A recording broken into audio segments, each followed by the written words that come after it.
Kumar Jha from Siemens Group of Institution. Today we will discuss what are the types of accounting या इसको हम branch of accounting भी कहते हैं या अकाउंटिंग का क्लासिफिकेशन यानी क्लासिफाई जो करते हैं ये भी हम इसको कह सकते हैं। तो इसमें जैसे कि प्रीवियस क्लास में हम लोग डिस्कशन किए थे कि अकाउंटिंग क्या होता है, आज के सेशन में बेसिकली हम लोग यही ब्रांच ऑफ अकाउंटिंग या टाइप्स ऑफ अकाउंटिंग को डिस्कशन करेंगे। तो ब्रांच ऑफ अकाउंटिंग या टाइप्स ऑफ अकाउंटिंग जो इसका मेन इंपॉर्टेंट ऊपर का आप देख रहे हैं कि ये जो आपका ऊपर में थ्री लिखे हैं, there are three types of या three main important types of accounting like financial accounting, cost accounting and management accounting.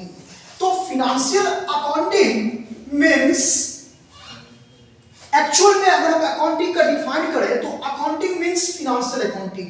Financial accounting is the art of recording, classifying, summarising of the financial data.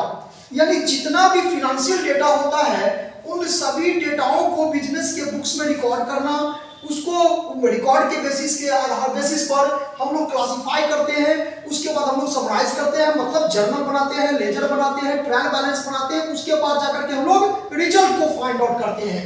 तो financial accounting वही represent करता है जो already business ने काम कर चुका है, यानी बिजनेस ने वो एक्सपेंसेस कर दिया, बिजनेस ने वो इनकम कर दिया है ना, इनकम हो गया, तो उनके बेसिस पर वो एक्चुअल रिजल्ट को फाइंड आउट करते हैं। साथ ही साथ रिजल्ट के बाद ये पोजीशन को भी फाइंड आउट करता है।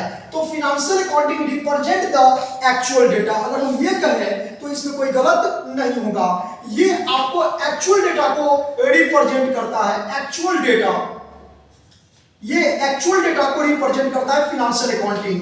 लेकिन जहां तक कॉस्ट अकाउंटिंग की बात है तो कॉस्ट अकाउंटिंग जैसे कि हम सभी कोई जानते हैं कि कोई भी काम को करने से पहले हम उसका एस्टिमेट करते हैं कि हमको ये काम करना है, बजट बनाते हैं कि हमको ये काम करना है, क्या मेरे पास बजट अवेलेबल है कि नहीं है, ठीक है। तो जो काम करने वाले हैं उसके बारे में अगर पहले से प्लानिंग कर ले, पहले से डेटा को एस्टिमेट कर ले, तो इसके लिए जो अकाउंटिंग मुझे हेल्प करता है, मदद करता है, उस अकाउंटिंग को हम लोग कॉस्ट अकाउंटिंग कहते हैं। तो cost accounting represent the estimated data.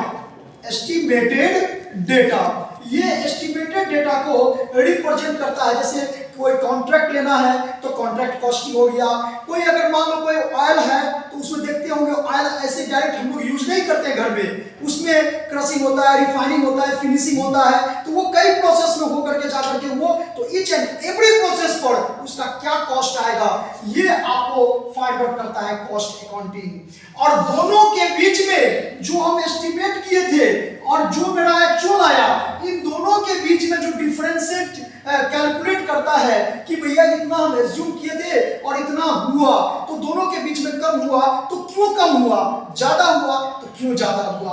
तो ये जो मुझे मैनेजमेंट अकाउंटिंग इसकी सलाह मुझे देती है, यानी मैनेजमेंट अकाउंटिंग वो बताता है कि आप जो एक्चुअल इनकम एक्सपेंसेस किए और उसके एक्सपेंसेस करने से पहले हम उसको क्या एस्टिमेट किए थे, तो दोनों के बीच में जो डिफरेंस है उस डिफरेंस को मैनेजमेंट अकाउंटिंग बताता है।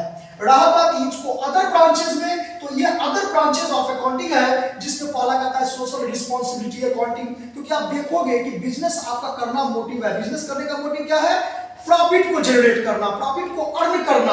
तो वो प्रॉफिट आप अर्न कर लोगे और आप अपना सोसाइटी को डेवलप ही नहीं किए, ठीक है, तो आपका बिजनेस सही ढंग से उस सोसाइटी में नहीं चलेगा। तो सोसाइटी के लिए भी आपका कुछ ना कुछ रिस्पांसिबिलिटी होती है, तो इसको फाइंड आउट करता है सोशल रिस्पांसिबिलिटीज अकाउंटिंग।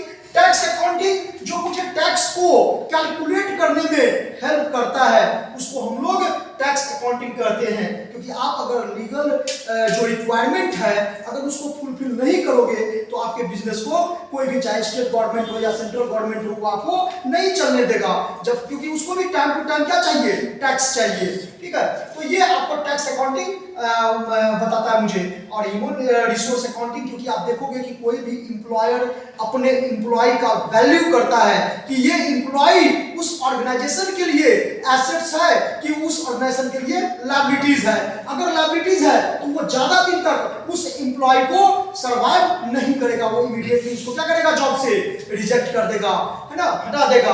तो ये जो वैल्यू करता है उसको हम लोग ह्यूमन रिसोर्स अकाउंटिंग कहते हैं। तो thank you all of you, आज के लिए इतना ही।